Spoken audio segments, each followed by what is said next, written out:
like coming up with ideas and I like setting things up.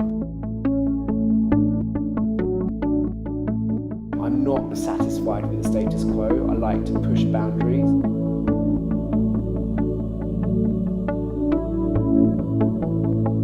That's what motivates me, is making a change and making a difference.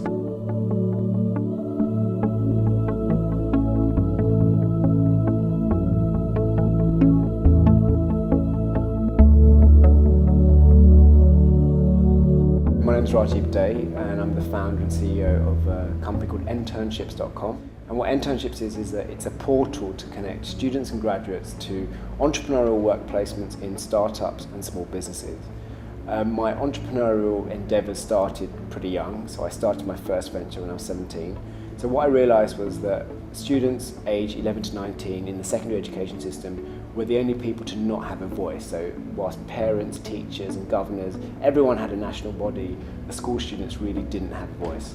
So I set up an organisation and that really kick-started my journey down entrepreneurship. I had this idea for English Secondary Students Association, and what happened was I took this idea to an organisation called Unlimited, which is the Foundation for Social Entrepreneurs, and told them that, look, I want to set up this organisation, but I don't have any money, I don't have experience, what can I do? And they were they were great. They gave me a £5,000 grant to get going, and it was that initial grant that really set me off that path, that actually someone else believes in my idea and they're willing to give me some money to try it out. Traditionally, when you hear the word internship, you think of large banks, law firms, accountancy firms, the blue chip kind of corporates. So I wanted to create a word which would stand out and actually would mean an entrepreneurial internship. So I came up with the word internship.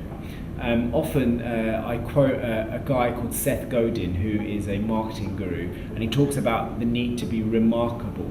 You need to get people to remark about you. And the way I've done that is by creating a word, because initially when you hear internship, you might think, oh, actually it's a typo, the E should be an I and it should be internship. And it doesn't help, obviously, when Google says, do you mean internship? It's like, no, I mean internship.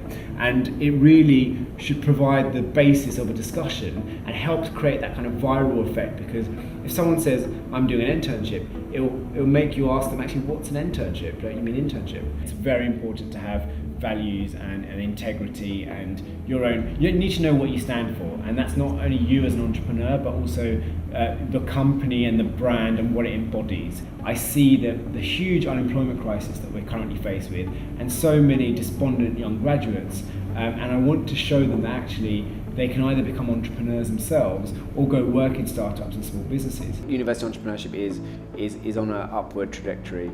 I think that we're going to see far more people engaged with student enterprise societies, more students setting up businesses whilst they're still studying. I think we hear the small business minister talk about the entrepreneurial decade. I really truly believe it will be the entrepreneurial decade. I think students are going to be more alert about, actually, I want to find ways I can make money, or I can develop my skills and make sure that I'm highly employable by the time I graduate, or that I'm in a position to set up my own business straight out of university. Going to Oxford has some advantages, and I don't necessarily think other people are disadvantaged, because it's very much what you make of it. I mean, I have friends at various universities, and it's about what you can do when you're there, which is what matters, and the onus is really on you to make that difference, because ultimately, yes, being at Oxford definitely helps to attract some of those people, but it very much was on me to go out there, make those contacts and invite those people. And there are many of my friends who've been very proactive running different societies and who have invited some great names but don't have that Oxford brand, so to speak. It's one of the key things about being a young entrepreneur is that you're not necessarily going to have the answers. You won't have the 10 years track record in business. You have to learn as you go along, make mistakes, but be comfortable with failure, be comfortable with taking risk. Graduates should look at entrepreneurship as a career path, and that's very much what I say when I do talks at societies, is look at entrepreneurship as a viable career path. Straight out of university, there's nothing stopping you setting up your own business. So don't think about being employees, think about being future employers, because ultimately the success of the economy is going to come from entrepreneurs who are going to be the future wealth and job creators.